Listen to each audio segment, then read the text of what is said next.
Ser uno mismo nunca debería ser un delito. Con estas palabras, el secretario general de la ONU, Antonio Guterres, condenó en el Día Internacional contra la Homofobia y la Transfobia y la Bifobia la discriminación y la violencia que sufren aún en el mundo las personas LGTBQ. En ese sentido, la ONU mostró este miércoles su preocupación por la situación en Honduras, en donde al menos 194 miembros de la comunidad han sido asesinados entre 2017 y 2022 y el 93% de esos casos aún siguen impunes. Sin embargo, en Latinoamérica es Brasil el país en donde más crímenes de odio hay. Le sigue México, en donde tan solo en 2022 el Observatorio Nacional de Crímenes de Odio documentó 22 desapariciones y 62 casos de asesinatos, atentados y suicidios, con la mayoría de las víctimas como personas entre 25 y 29 años, mujeres trans y hombres homosexuales. Y como Deutsche Welle queremos naturalmente profundizar en las razones de esta dura tendencia y lo queremos hacer desde La Paz, Bolivia, con el señor David Aruquipa, quien es investigador, además activista boliviano de los derechos de las personas LGTBQ+.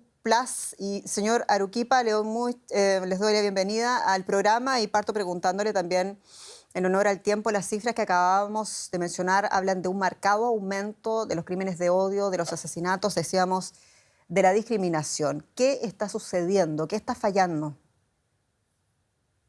Mira, un gusto saludarles y pues en Bolivia no nos alejamos de estos datos. Bolivia tiene 10 millones de habitantes y pues los crímenes de odio se han ido dando en nuestro país, especialmente a la población trans, población lésbica, ¿no? Entonces, en ese sentido, pues es muy alarmante para América Latina y el Caribe que justamente tuvimos hace unas 3 semanas atrás el Congreso, la Conferencia Internacional de la ILGA, que es la Asociación Internacional de Lesbianas Gays de América Latina, aquí en la ciudad de La Paz, para discutir sobre toda esta agenda y también denunciar sobre los crímenes de odio en nuestros países de América Latina, en Brasil y en otros países. En Bolivia tenemos una razón de 70 crímenes,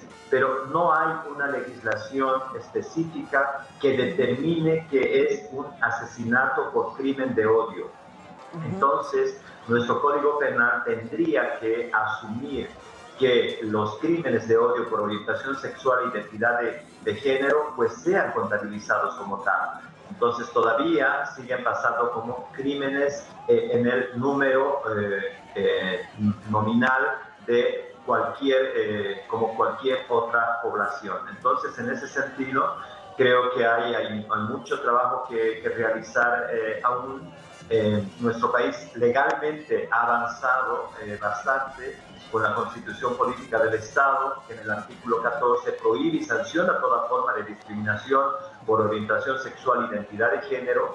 Además, tenemos una ley de lucha contra el racismo y toda forma de discriminación, que es la ley número 45, y también la ley 807, que es la ley de identidad de género, que justamente son leyes que coadyuvan toda la promoción que se tendría que hacer para evitar la discriminación, la violencia, los travesticidios y los crímenes de odio. Entendemos, señor Aruquipa, por favor, muy breve, y esto es una cuestión muy importante. Usted habla y menciona, sugiere el tema de la voluntad política para generar leyes que usted, por ejemplo, en Bolivia acaba de mencionar. Y aquí la pregunta, ¿tiene acaso la defensa de los derechos de la diversidad sexual color político? ¿Debería tenerlo?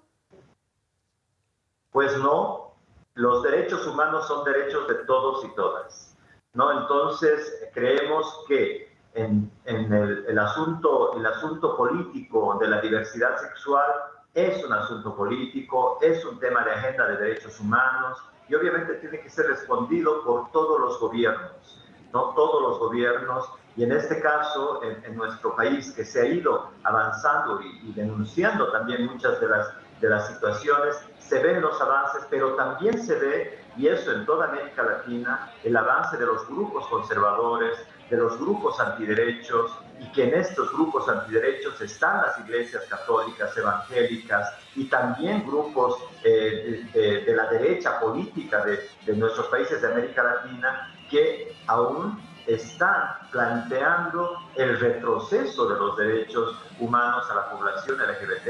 Entonces, cada país tiene su propia historia en temas de discriminación y exclusión de la población LGBT. Entendemos. Las leyes están avanzando, pero también van avanzando estos grupos conservadores que tenemos que estar constantemente en alerta política y denunciando estas situaciones. Entonces, este día, esta conmemoración del 17 de mayo, ¿no? Que imagínense, desde 1990 recién sale de las enfermedades mentales, pues todavía para mucha gente en América Latina es considerada una enfermedad la homosexualidad. David Arequipa, muchas gracias por este Eso es testimonio desde La Paz, Bolivia. Muchas gracias y hasta pronto.